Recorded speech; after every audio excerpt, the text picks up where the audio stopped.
My name is Baraganot. I am 30 years old.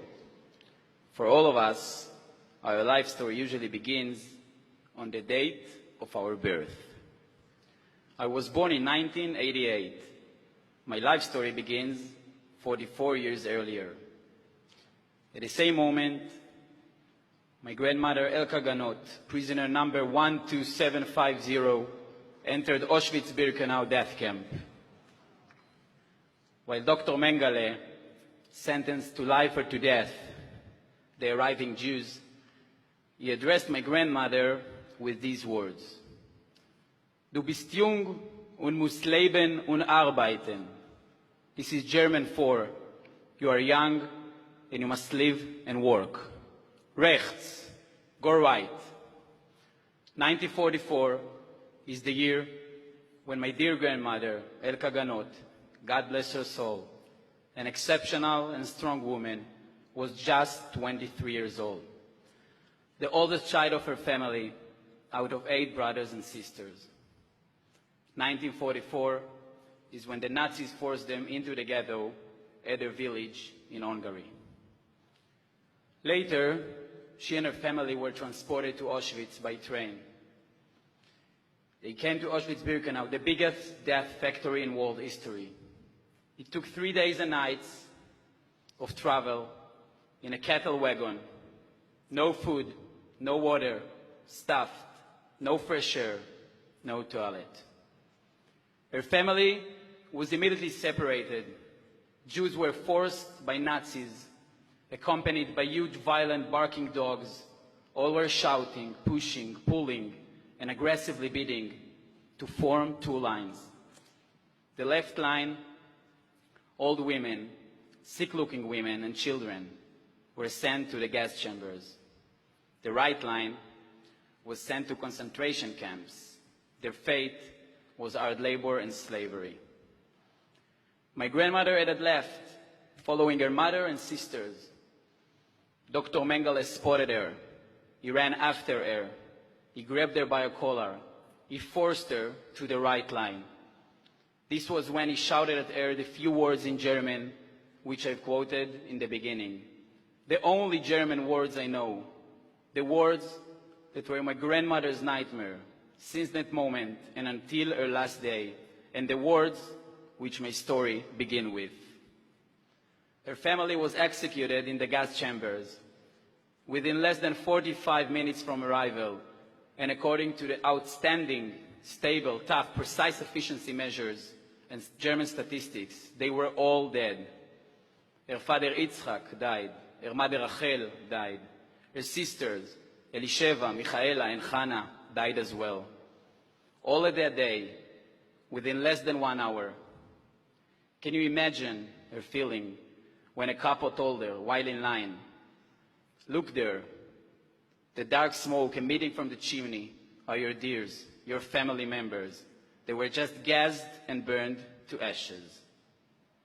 Can you imagine her thoughts, her fear? I grew up as a grandchild of Holocaust survivor. Those are my roots. These roots have changed and affected my life. I am what I am today because of these roots, and I appreciate them. I grew up with the Holocaust stories as a legacy. From my early childhood, I absorbed the necessity of an independent Jewish country with the ability to stand and fight for itself.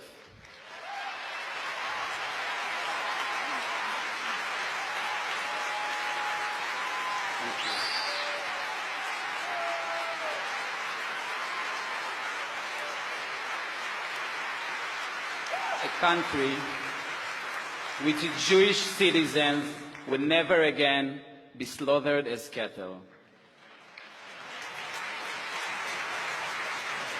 I am standing here today as a proud combat officer in the Israeli Defense Forces. I grew up in a Zionist family. I absorbed the never-ceasing desire named for peace, tolerance, and hope for the better world. At the age of 18, I joined the army. I served at the artillery corps at a special combat unit called Meitar, which operates a long-range anti-tank missile called the Tammuz. Since then, I am currently serving in my 12th year of combat service. I have fulfilled a variety of combat roles, starting as a platoon commander and having worked my way up, deputy battalion commander. I took part in 2 operations in Gaza, protected 3 different borders, defended many villages in Judea and Samaria, arrested hundreds of terrorists and restored peace during countless riots. But in spite of all that I've seen, nothing impacted me more than what I witnessed through my binoculars in the Syrian city Quneitra in late 2011. At the time, I was serving as a company commander, responsible for 100 soldiers on Israel border with Syria. My mission was to monitor a portion of the Syrian border next to Quneitra Pass. One afternoon, on a relatively normal day, as the sun was shining and the beautiful green fields stood silent, black vehicles belonging to the ruthless Syrian shadow militia entered Quneitra and shattered the peace. One of my young soldiers, just 19, ran to me, confused and shocked. Out of the vehicles had emerged men in dark military garb, and they began grabbing men, women, and children from their homes and executing them on the streets. We could not see what took place as these men of pure evil entered the homes of the innocent people of Quneitra. But we heard the screams of torture, of sexual assault across the border. No person, no matter how battle-hardened, could ever forget the sights and sounds we witnessed that day. And these so-called visits by so-called Syrian soldiers continued once or twice a week for years. This experience cannot be described, and it caused me to recall my grandmother's stories, which I've partly shared with you. By 2013, the entire Syrian medical and civil infrastructure in the area had collapsed. And despite Israel officially being at war with Syria, we knew we had to act. On February 7th of that year, the IDF and the State of Israel opened our border gates to injured Syrian civilians for the first time.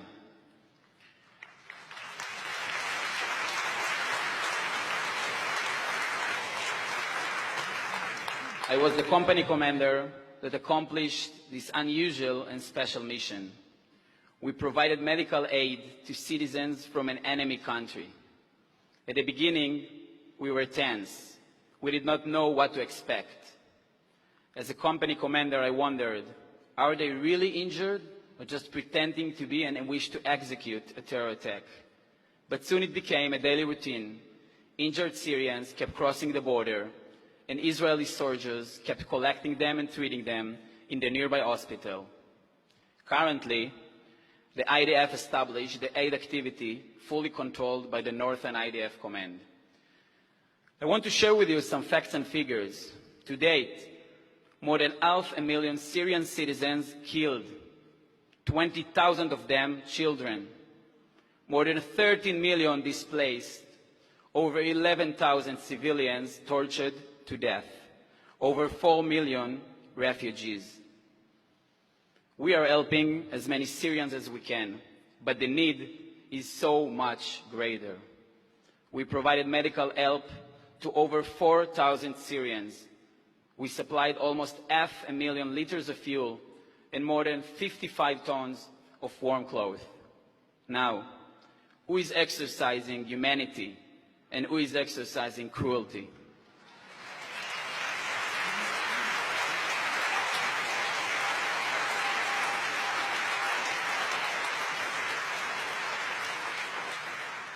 Israel is in a rough, unstable, and complicated neighborhood. Let's count a few of the many forceful powers who desire this small part of the world. Iran, Iran's proxy Hezbollah, Iran's soldier in Syria, and Iran's founded terror organization Hamas. Iran is seeking to build permanent military bases in Syria, creating front headquarters for attacking the State of Israel, attempting to build an empire in the Middle East. I hope that my message to you today was loud and clear. we will keep our spirit to protect Israel from its enemies. We will learn the enemy and prepare for future challenges. We are ready. I am ready. I will return to the same border, this time as a battalion commander, to keep the border secured and to provide help to injured Syrians.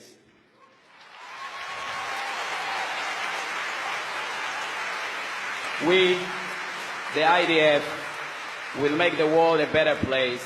We will keep a strong army to protect the state of Israel. We will carry the beacon of light to and for a better world.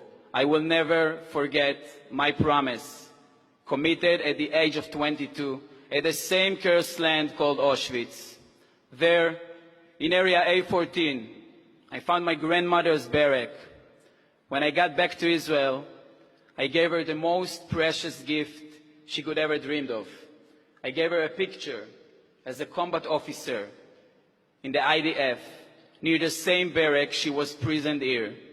So I'm standing here and promising you and my dearest grandmother, never again.